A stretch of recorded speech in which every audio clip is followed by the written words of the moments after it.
Alô, ouvintes da Cultura Regional, através do portal RC1, mais um programa, Uma Prosa na Terrinha Querida.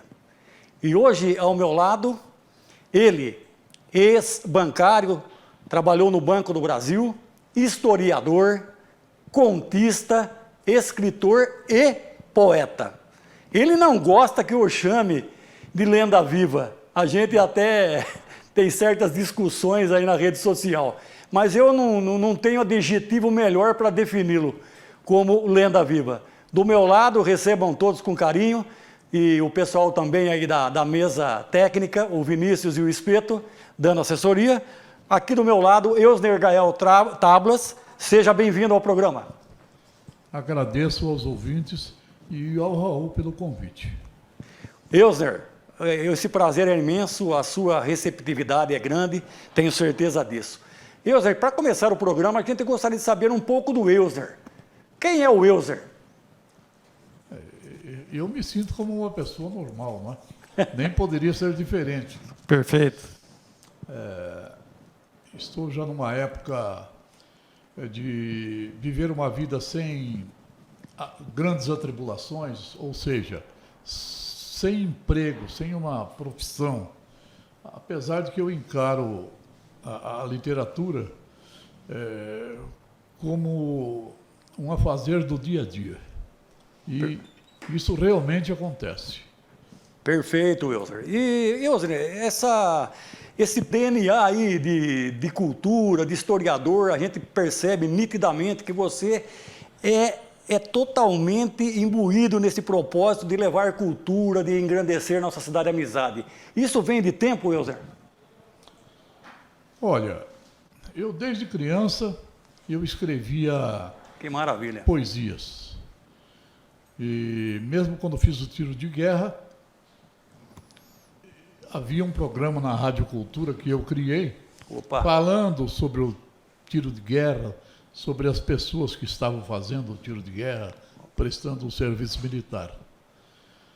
E quanto a gostar de causos, isso vem da minha avó Armira. Ela era uma contadora de causos. Já vem da vovó. Eu puxei para ela nesse ponto. Que legal, Eusner. Já como escritor, escrever sobre a história de Dois Córregos, o que me animou a fazer esse lado da literatura, a optar por esse lado da literatura, foi a leitura um dia de um artigo no Jornal Democrático, no aniversário da cidade. Certo. Eu percebi que aquelas pessoas que escreviam sobre a história estavam se repetindo. Todo ano era aquele mesmo artigo. Entendi. Talvez um pouco mudado, porque esqueceram alguma coisa. E isso te despertou. E eram artigos fracos. Entendi. Que não falavam sobre os fundadores. Não davam um nome completo dos fundadores. Dois Córregos foi fundado por Mira e Lopes. Mas Mira e Lopes, isso é nome de vila, não é nome de fundador, não é?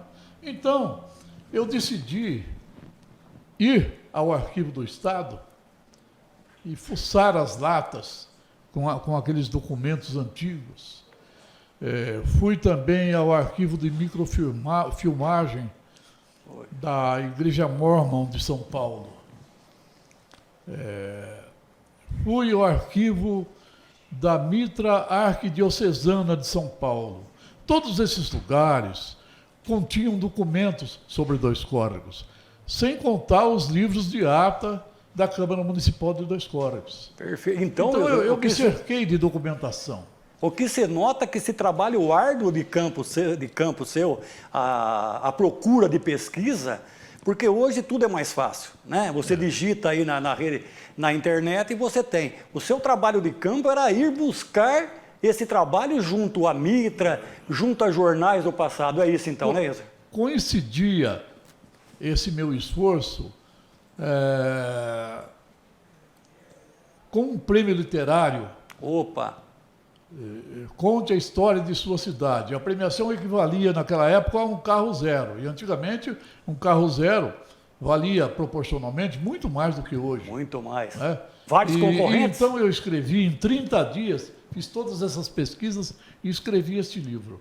Opa. A Pousada Alegre dos Dous Que Córregos. está aqui, a Pousada Alegre dos Dous Córregos. Dos Dous Córregos. Como se escrevia antigamente mesmo, né? E através dele, então, você foi premiado. Veja bem, os tropeiros, aqui não foi fundado por tropeiro, mas os tropeiros costumavam pôr a palavra alegre ou feliz nos lugares em que eles pousavam. Então Outro você conhece Porto Feliz. Outro fato interessantíssimo. Pouso Alegre, de Baixo, em Jaú. A felicidade estava embutida nesse A propósito. Pousada Alegre dos Dous Córregos. Os Dous Córregos. Que Então bacana. eles costumavam usar esse adjetivo Perfeito. alegre ou adjetivo feliz nos nomes das pousadas onde eles ficavam. Até nisso você teve, então, essa inspiração A feliz. gente tem que saber sobre isso, né? Sobre os Perfeito. tropeiros. E, Ozer, essa premiação foi aonde? Que cidade? Você lembra o ano? Foi lá em São Paulo. Em São né? Paulo. Eu recebi esse prêmio. Primeiro colocado. Primeiro colocado, me Parabéns. fez muito bem, né? Poxa, que parabéns. Então, Outras obras do Euser também poderão ser vistas agora na tela, como podemos ver. A capa de seus livros lá, sim. o Vinícius está postando, olha, podemos observar lá. Poderia falar sobre algum deles, um breve relato aí, Euser? Bom, Estão lá. ali apareceu a pousada. Isso, a O pousada. livro de lendas. O livro de lendas. O primeiro livro de lendas, que é aquele lá, eu fiz para ajudar a promoção social da prefeitura. Nem me lembro quem era o prefeito. Certo. Eu imagino não, acho que era o Buchinha. Tá. E eu fiz esse livro de lendas com De toda a renda destinada à promoção social. A promoção social. Esse folclore do E escorreguense, né? teve uma segunda edição. E teve uma segunda edição. Perfeito. E dentre essas lendas, Eusner, isso é papo de esquina, é papo da cidade. O Unhudo da Pedra Branca. A gente gostaria que você reforçasse a história do Unhudo, como estamos vendo na tela lá. Mas então, o último fato sobre o Unhudo ocorreu com o Cardozinho. O Cardozinho era funcionário da Fazenda Água Vermelha. E ele, com mais 2 amigos, decidiram, ali na mata que beira a Pedra Branca, colher orquídea, muda de orquídea. Perfeito. E ele entrou na mata. E o Unhudo é conhecido por proteger a mata, mata. que envolve a Pedra Branca, o Morro da Pedra Branca. É um benfeitor da natureza. Ele sentiu uma espécie de um sopro que saiu de um buraco que havia na pedra atrás dele. E ele não viu o Unhudo, mas garante que foi o Unhudo. Olha aí. Jogou no chão, ele quebrou o braço, teve fratura exposta, Poxa! foi capa do Jornal da Cidade de Bauru, foi medicado lá, o braço dele foi encanado na Santa Casa de Jaú. Mas olha, Não é? terrível a coisa. No depoimento dele, ele sofreu um ataque do Unhudo. Ô, Euser, e esse Unhudo que a gente vê graficamente, desenhado, baseado no relato dele, não, né?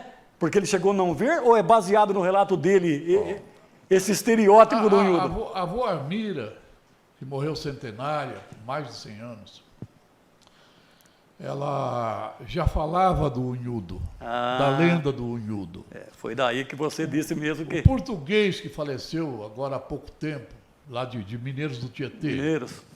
o filho dele também defende a lenda lá em Mineiros, Perfeito. Paulo Teixeira. Paulo Teixeira. O português chegou a registrar a lenda do Unhudo no cartório lá em Mineiros do Tietê. É uma briga de... Vamos dizer, De propriedade. O Unhudo tem certidão de nascimento, o que não é pouco. Perfeito, Não é? perfeito. E ele era uma pessoa que gostava de contar causos também. E ele disse que ouvia falar do Unhudo desde criança. A avó Armira também falava do Unhudo. Quer dizer que o Unhudo é uma coisa muito antiga. Muito antiga. E se popularizou, né? Com isso, né? Ô, Elzer, na sua experiência como historiador e tal, a Pedra Branca, ela fica na divisa dos dois municípios ou ela pertence a Mineiros do Tietê? A Pedra Branca fica dentro do município de Mineiros do Tietê, mas ela pertence à fazenda do Deoclésio, por sinal é tio da minha nora. Certo. O Deoclésio tem 200 alqueires lá. E inclui a Pedra Branca. Inclui a Pedra Branca. É de Dois Córregos. Então, essa guerra vai continuar, né, Elzer? Entendeu? O Unhudo, para nós, é nosso aqui, hein? Ela pertence aos dois municípios. Porque ela está dentro de uma fazenda registrada em Dois Córregos. Ah, não. Então, ao esticar do braço do Unhudo, se acionar o VAR, vai atingir nós também aqui, né? Não há dúvida. Elzer, o Unhudo é interessante. Certa vez na TV, sim, o Unhudo já passou em rede nacional, né? o Unhudo é famoso. O Unhudo atingiu além fronteiras. Eu me lembro que eu estava uma noite em Garça assistindo um torneio de bilhar. Estávamos eu e o Flávio Resinete. Chegou um senhor de Garça, falou: de onde vocês são? O Flávio falou: somos de Dois Córregos. Ele falou: vocês são da terra do Unhudo. Então, que maravilha! Essa propaganda que maravilha. Ajuda a divulgar a cidade. Não tenha dúvida. E você, inclusive, né, Elzer, foi secretário da Cultura em Dois Córregos? Fui. Tá. E eu gostaria que você também contasse para a gente se aquele parque ecológico que foi na sua gestão, foi estabelecido. Por sinal, eu estou contente. Eu ouvi dizer que o prefeito conseguiu verba para o parque. Tá. Eu parabenizo o prefeito por ter conseguido essa verba. Então, eu penso que o parque ecológico, situado ao lado de um hotel, que amanhã ou depois irá funcionar. Essa não visão. É mesmo? Perfeito. Eu acho que ele está muito bem localizado ali. Evidentemente, precisa de melhorias. E o prefeito recebeu verbas. Né? Não é a primeira vez que o parque recebe verbas. Ah, sim. A construção do pier de madeira sobre o lago. Isso que eu ia te perguntar. E a construção da sala. Isso. Foi justamente de uma verba de 100 mil, quando a Centrovias fez a duplicação de Jaú a Itirapina. Ela tinha que destinar 100 mil reais a uma obra ligada à ecologia em Dois Córregos, porque ela cortou árvores para fazer a estrada. Então foi tipo de uma multa, ela teria que converter. E a única obra, o único projeto ecológico que havia em Dois Córregos era o parque. Opa. E ainda hoje é o parque.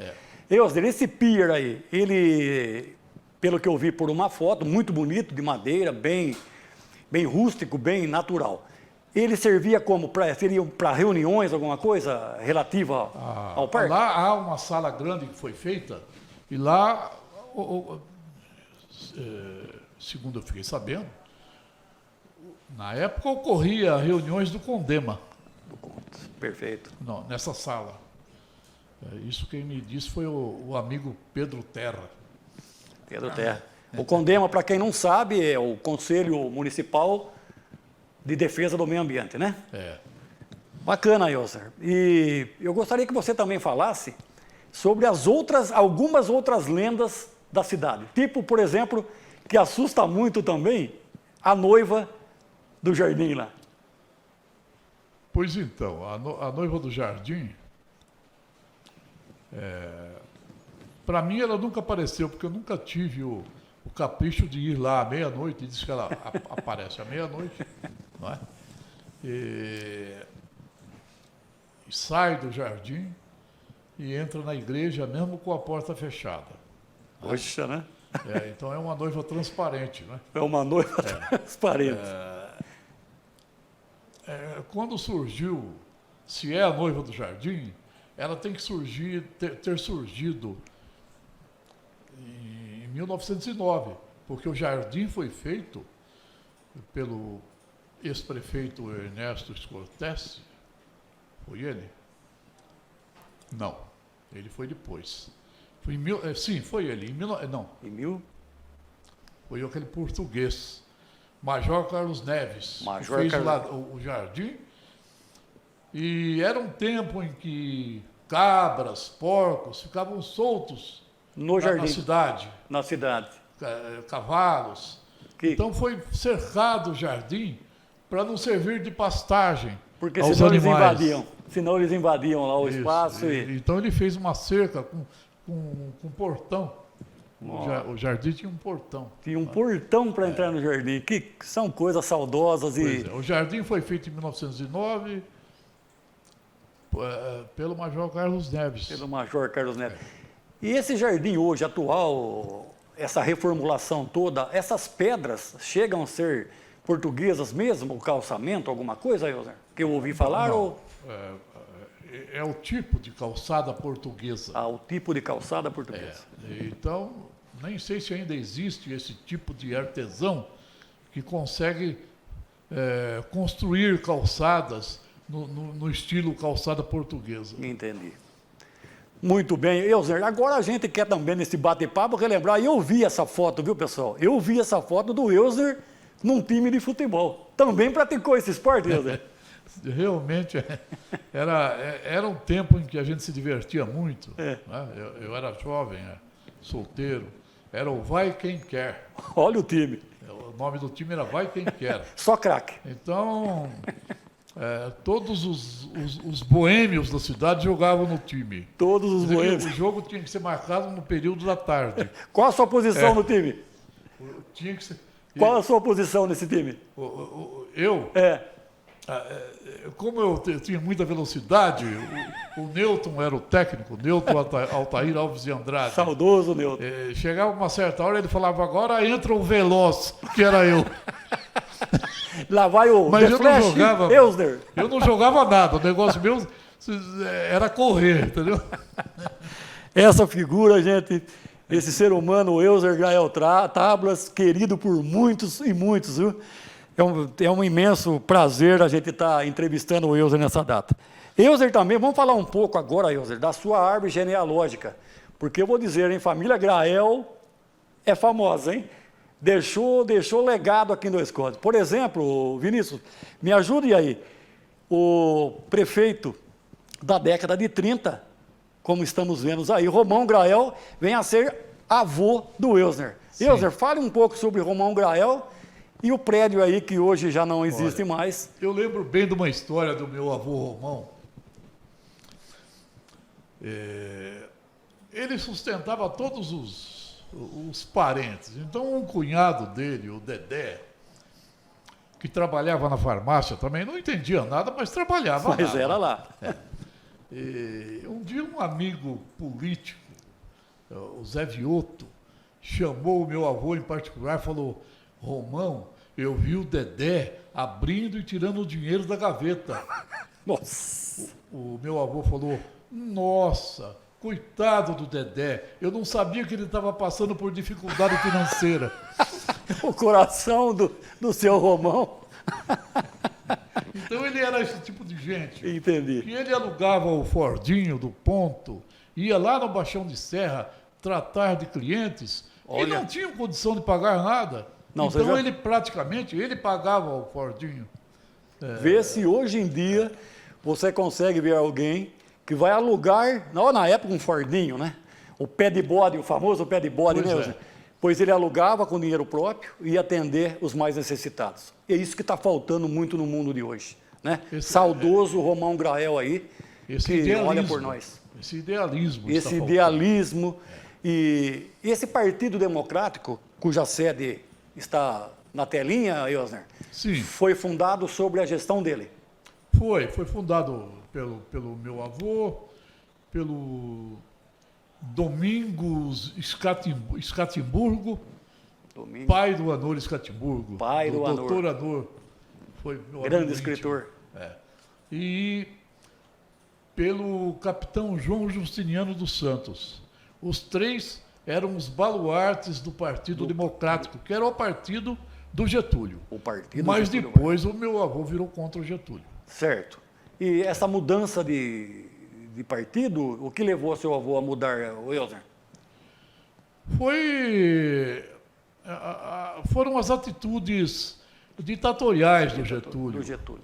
Perfeito. Não combinava com o jeito de procedimento do senhor Romão, né? Ele praticamente rasgou a Constituição. Ah, Praticamente. é. Então isso daí revoltou o povo paulista. Isso. E nós guerreamos sozinhos e perdemos a guerra. Exatamente. E aí mostra novamente o que você falou, o idealismo de Romão Grael, né?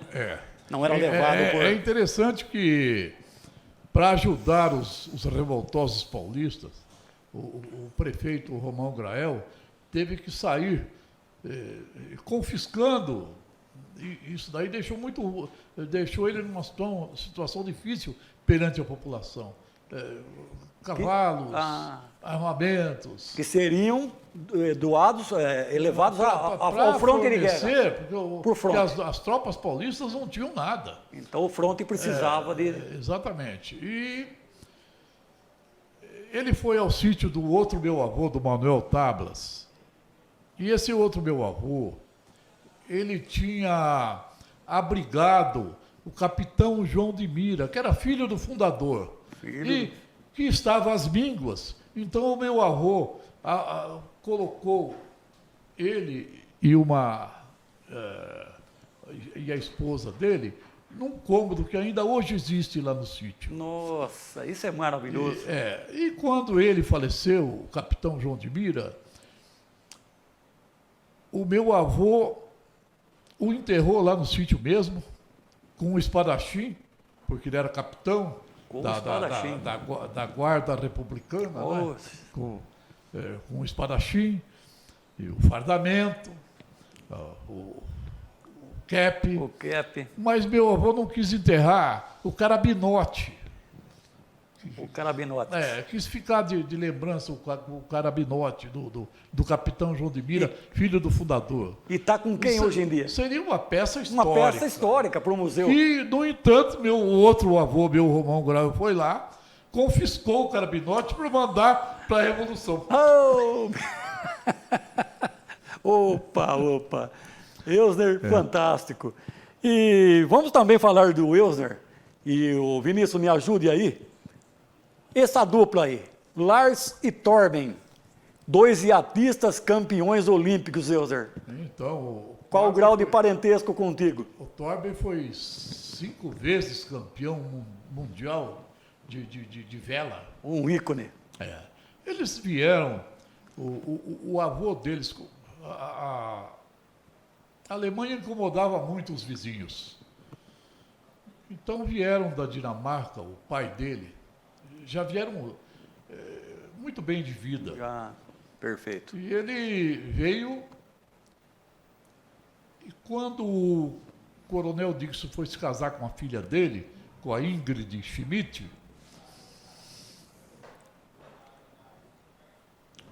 os irmãos da Ingrid já eram campeões sul-americanos de vela. Então isso já vem... O velho que veio, o pai da Ingrid, já era velejador lá na Dinamarca, na terra dos vikings. Nossa, dos vikings, então, nossa, já quando eles vieram, eles já tinham know-how.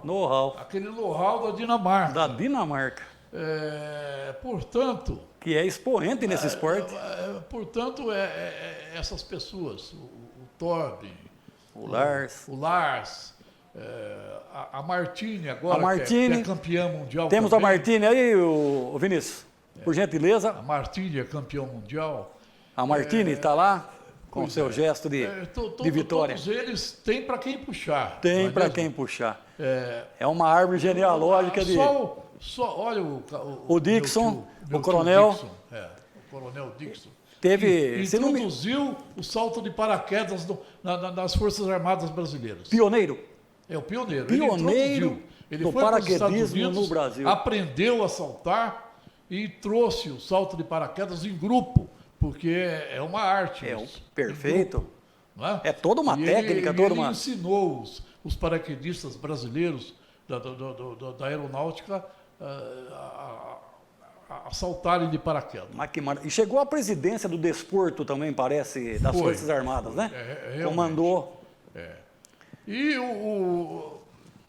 o Axel Grael,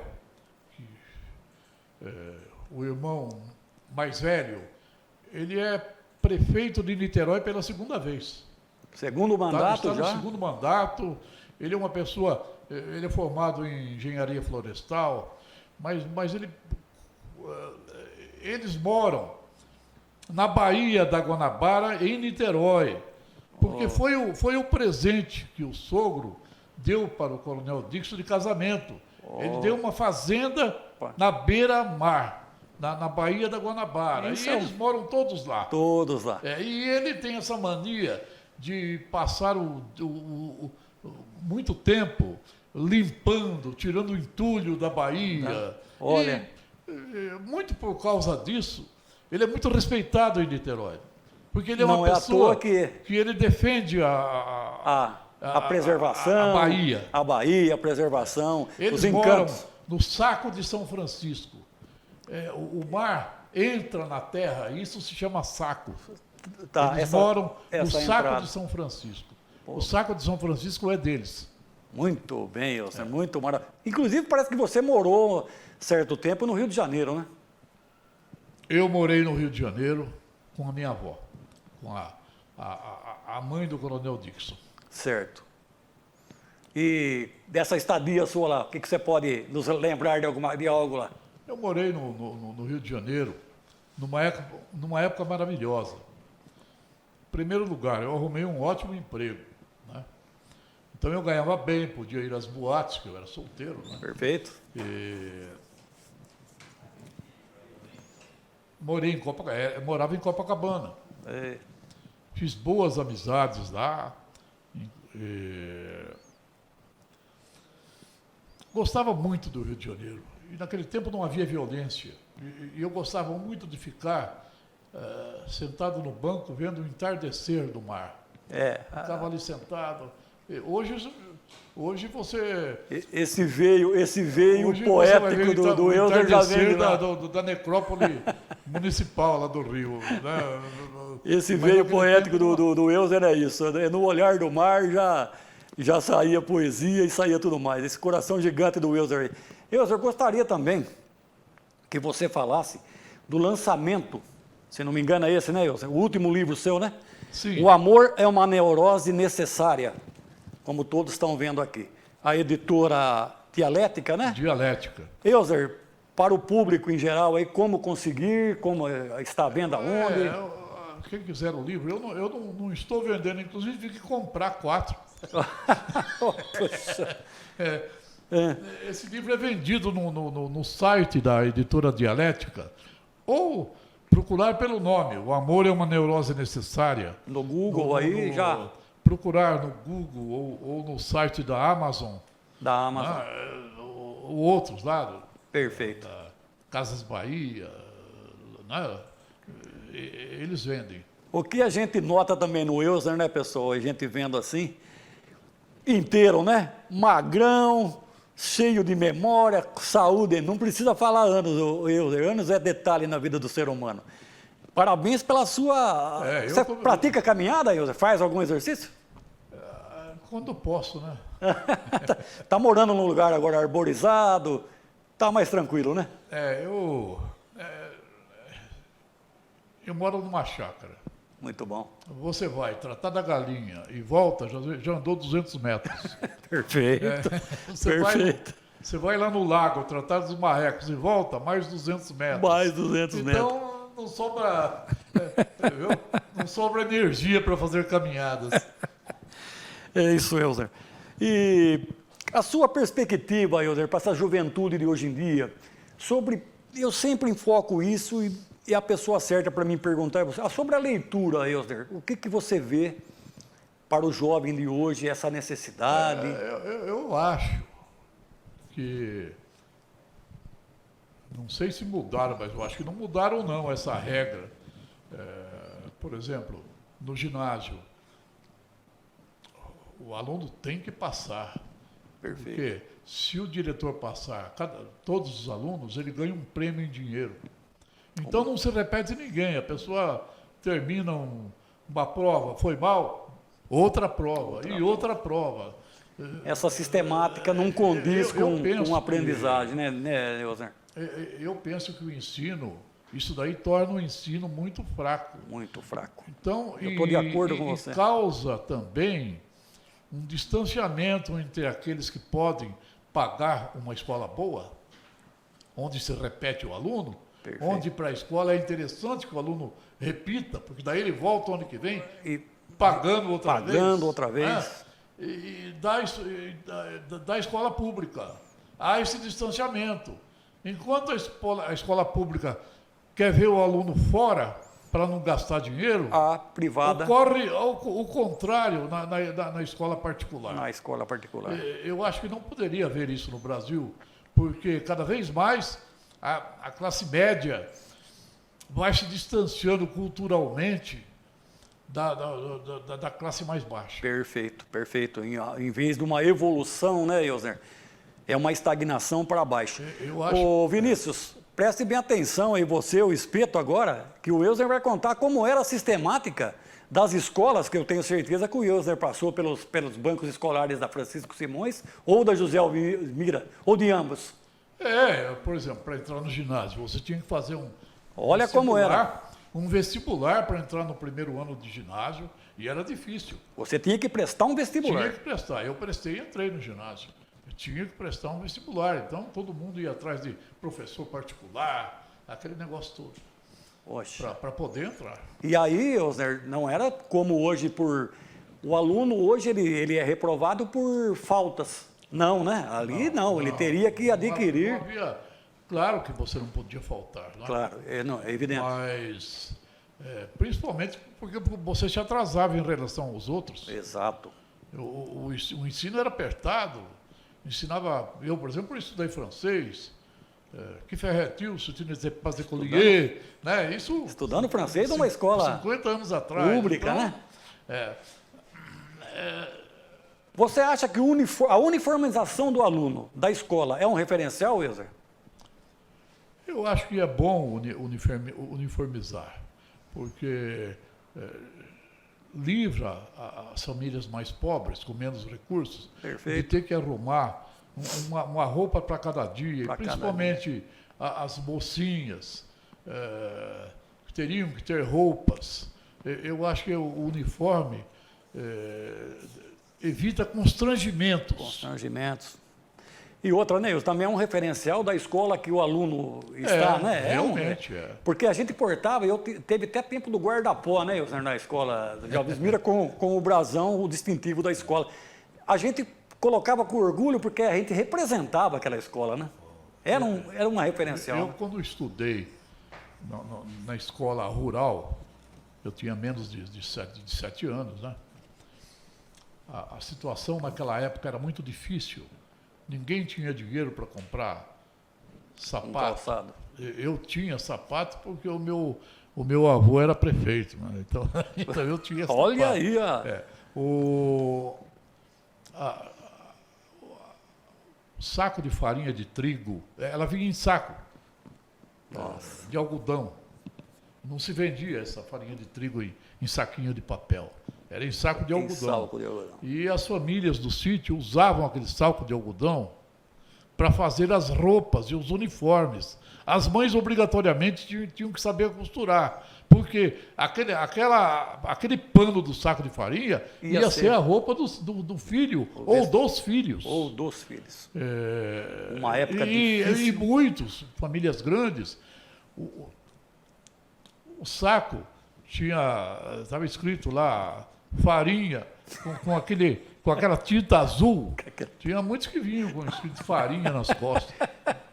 porque não podia E fazer o quê, jogar né? fora o pano. Não podia Não jogar é? fora o pano. Pois E nem é. tinha também material para ficar tingindo, não tinha nada disso, era aquilo ali, né, Euser? Exatamente. Mas um tempo sadio, né, Euser? Um tempo Eu gostei. grande, Euser. Euser, eu gostaria também que você falasse para nós aqui, né, do projeto Usina de Sonhos, da importância no município do projeto da Usina de Sonhos, que é levado também às escolas, né? Sobre poesia, sobre poemas aí. Eu acho que foi uma ideia genial do José Eduardo Camargo. Perfeito. Foi muito boa a ideia. Eu penso que isso daí eleva o nome da cidade. Isso, perfeito. E é claro que é muito difícil você ensinar poesia em escola. Isso aí eu acho que a poesia é um dom. É um dom. E você não se ensina dons. Não se ensina dons. Né? Mas, em compensação, você mostra que a literatura é importante, é valorizada. A criança que vai estudar poesia, ela pode, de repente, adquirir redação própria. Isso é importantíssimo. Importantíssimo. Quem escreve é muito mais propenso a escrever certo. É o que você disse. Ele tem, numa disputa, quem tem redação própria vai ganhar em primeiro lugar. Perfeito. E isso tem motivado a gente ver os jovens aí, escolas e professores, como você disse, né? A língua portuguesa. Eu acho que os edições não pode parar. Perfeito, Wilson. É um incentivo vindo de um grande escritor, historiador, nosso amigo Eusner Grael Tablas, que tenho certeza que os ouvintes aí estão apreciando, porque Eusner é lenda viva. Ele briga comigo, mas é lenda viva. Falando de perder, eu escrevi um artigo e coloquei no Facebook esses dias sobre as escavações no Morro do Cerrito. Opa! E é interessante que a escavação está sendo feita já desde 2006 por um arqueólogo. E está descobrindo lá peças arqueológicas do povo de Luzia, que foi o primeiro que desceu pelo Estreito de Bering e veio povoando as Américas. E dão a Pedra do Cerrito como sendo de São Manuel, quando na realidade a Pedra do Cerrito é um morro de 2 córregos. Opa! Estão roubando terra. Olha aí, pessoal. O Morro do Cerrito, a Pedra do Cerrito está sendo roubada de 2 córregos. Olha aí, olha o nosso historiador aí. Eu me lembro muito bem quando se foi fazer a usina da Barra, em 1950 começou a ideia de fazer a barragem. Essa barragem ia ser feita em 2 córregos, na Corredeira do Banharão, que fica logo abaixo de onde o rio Piracicaba deságua no Tietê. Ela se chama Corredeira do Banharão porque existe a história de que estavam descendo os bandeirantes e a canoa vinha sendo varejada por índios. E alguma coisa pulou na água, um índio disse Banharão, em tupi isso seria coisa brava. Então aquele local onde ocorreu isso daí, quando alguém queria se referir àquele local, ele dizia lá na cachoeirinha do Banharão. Então ficou com o nome de Banharão. Então ali na Corredeira do Banharão, na cachoeirinha, corredeira, ia ser feita ali a represa, em 2 córregos, a barragem, porque seria mais perto da cidade de Piracicaba, que estava muito interessada na barragem, porque Piracicaba é uma cidade enorme e precisa de muita energia elétrica. Mas o engenheiro que foi fazer o estudo achou que o fundo rochoso do rio, ali na Corredeira do Banharão, não iria suportar o eixo de uma barragem. Então ela acabou sendo feita 100 quilômetros abaixo da Corredeira do Matão, onde é a barragem de Barra Bonita. Perfeito. Elzer, foi um prazer imenso falar contigo. Pode ter certeza que novas vezes você virá aqui, viu? Será um prazer receber você. Quero deixar então o meu muito obrigado a todos e Deus abençoe os ouvintes da Cultura Regional através do portal RC1. E Elzer, é comum no nosso programa todo convidado trazer um livro aqui que vai servir do acervo aqui para a nossa cultura regional. Você trouxe o presente aí, Elzer? Teriam que ter me avisado antes. Vocês estão me pegando de surpresa. Mas eu vou lhe dar depois. O Elzer vai trazer um presente que futuramente ou estará no painel do programa ou numa biblioteca que a gente vai instituir aqui na Cultura Regional. Tá ótimo. Muito obrigado, Elzer. Obrigado a todos os ouvintes.